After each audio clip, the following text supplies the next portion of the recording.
대한민국에 봉사하는 새로운 길에 나서기로 했습니다. 그동안 수많은 사람들이 민주당을 들락날락했지만 저는 민주당을 한 번도 떠나지 않고 지켰습니다. 그렇게 저에게 마음의 집이었던 민주당을 떠난다는 것은 참으로 괴로운 일이었습니다. 저는 오랫동안 고민하며 망설였습니다. 그러나 민주당은 저를 포함한 오랜 당원들에게 이미 낯선 집이 됐습니다. 민주당이 자랑했던 김대중과 노무현의 정신과 가치와 품격은 사라지고 폭력적이고 저급한 언동이 횡행하는 1인 정당, 방탄 정당으로 변질했습니다.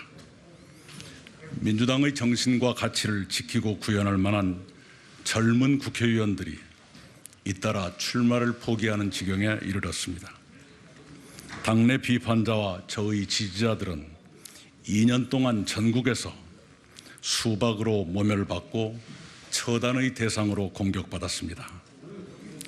저는 그러한 잔인한 현실이 개선되기를 바랐지만 오히려 악화됐습니다. 포용과 통합의 김대중 정신은 실종됐습니다.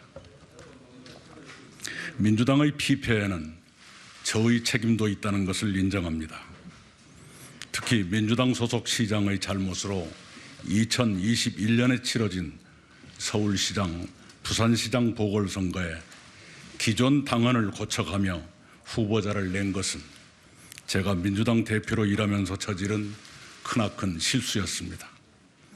대통령 선거를 1년 앞둔 시기에 서울과 부산의 공조직을 가동하는 것이 대선 승리에 도움을 줄 것이라는 얕은 생각을 제가 떨쳐버리지 못했습니다. 또한 2020년 국회의원 선거를 앞두고 공동선대위원장으로 일하면서 민주당 지도부의 위성정당 허용 결정에 제가 동의한 것도 부끄러운 일이었습니다. 저의 그런 잘못을 후회하면서 국민과 당원 여러분께 사과드립니다. 저의 오늘 결정에 대해 저의 아버지처럼 오랜 세월 보상도 이름도 없이 헌신하시는 당원 여러분께 이해를 구합니다. 저는 지금의 민주당이 잃어버린 민주당 본래의 정신과 가치와 품격을 지키고 실현하기 위해 새로운 길에 나섭니다. 저는 죽는 날까지 그 정신과 가치와 품격을 지키겠습니다. 저를 이렇게 몰아세운 것은 무엇보다도 대한민국의 위기였습니다. 저는 이 국가적 위기를 외면해서는 안 된다고 판단했습니다. 지금 대한민국은 안팎으로 추락하고 있습니다. 대한민국은 암흑기에 들어섰습니다. 윤석열 정부는 1987년 민주화 이후 최악의 정부로 기록될 것이 확실합니다. 윤석열 정권은 국정의 거의 모든 분야에서 전례 없는 퇴행과 난맥을 계속하고 있습니다. 대한민국은 침몰로 갈 것이냐, 지속 가능 국가로 회복될 것이냐의 마지막 기로에 섰습니다. 국가적 위기의 핵심은 정치의 위기입니다.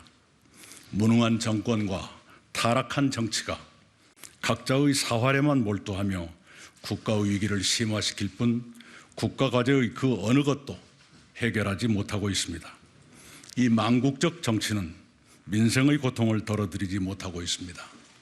한반도의 평화가 깃들기를 바라는 국민의 여망에 부응하지 못하고 있습니다. 윤석열 정부는 검찰공화국을 거의 완성했습니다. 민주당은 스스로의 사법 리스크로 검찰 폭주를 제어하지 못하고 있습니다. 대한민국은 검찰 독재와 방탄의 수렁에서 헤매고 있습니다. 여야는 그런 적대적 공생관계로 국가를 무너뜨리고 있습니다.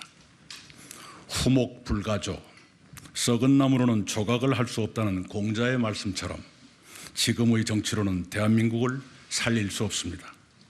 대한민국을 위기에서 구하려면 정치 구조부터 바꿔야 합니다. 무능하고 부패한 거대 양당이 진영의 사활을 걸고 극한투쟁을 계속하는 현재의 양당 독점 정치 구조를 깨지 않고는 대한민국이 온전하게 지속될 수 없습니다. 서로를 싫어하고 미워하는 혐오와 증오의 양극 정치를 끝내지 않고는 국민이 마음 편히 사실 수 없습니다. 모든 것을 흑백의 양자택일로 몰아가는 양극 정치는 지금 전개되는 다양성의 시대를 대처할 수 없습니다. 정치를 이대로 두어서는 안 됩니다. 이제는 바꿔야 됩니다. 저는 미국과 독일에서 1년 넘게 공부하면서 확실히 배웠습니다. 미국은 양당제 속에서 분열의 늪에 빠져 헤어나지 못하고 있습니다. 독일은 다당제로 극단의 정치를 피하면서 분열을 극복하고 있습니다. 우리도 혐오와 증오의 양당제를 끝내고 타협과 조정의 다당제를 시작해야 합니다. 4월 총선이 그 출발이 되도록 국민 여러분께서 도와주시기 바랍니다. 다당제 실현과 함께 개헌을 통해 분권형 대통령제를 도입했으면 합니다. 현재의 대통령제는 검증되지 않은 인물이 집중된 최고 권력을 잡을 수도 있도록 되어 있습니다. 그 폐해를 우리는 진저리 치며 경험하고 있습니다. 현행 제도를 고쳐 대통령 후보를 철저히 검증하고 대통령의 권력을 최대한 분산해야 합니다. 그렇게 하면 지금 같은 위험을 줄일 수 있습니다. 특히 특권 없는 정치와 성역 없는 법치를 꼭 구현하려 합니다.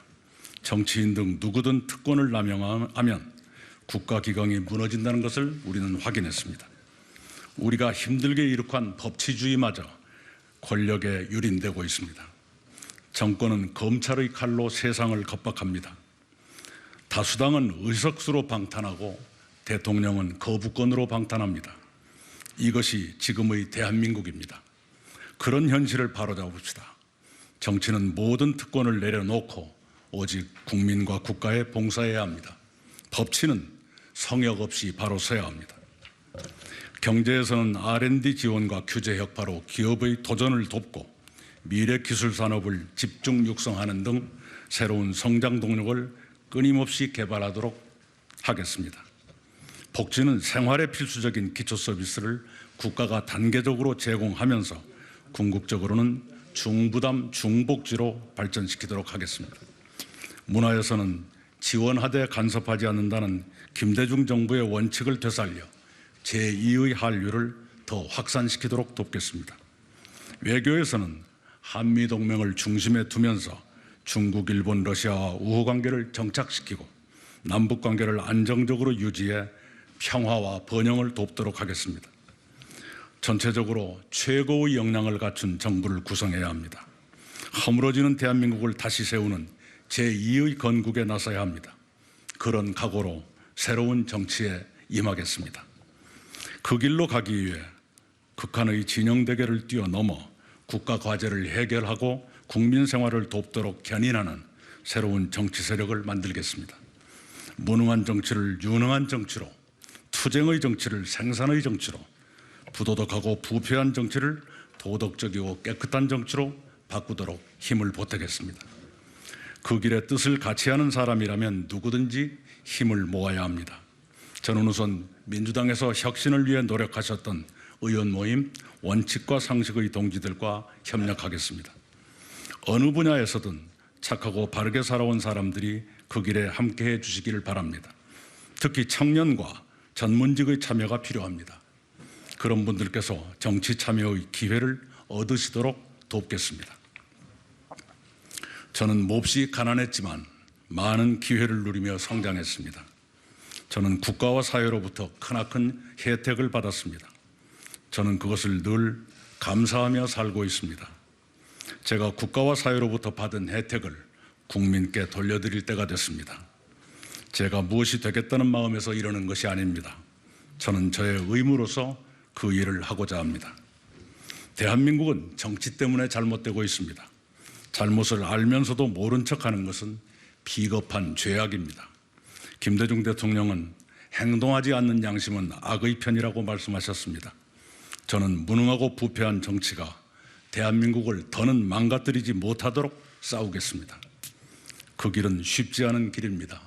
저는 그 길이 쉬워서 가려는 것이 아니라 어렵더라도 가야 하기 때문에 가려 합니다. 국민 여러분의 이해와 성원을 부탁드립니다.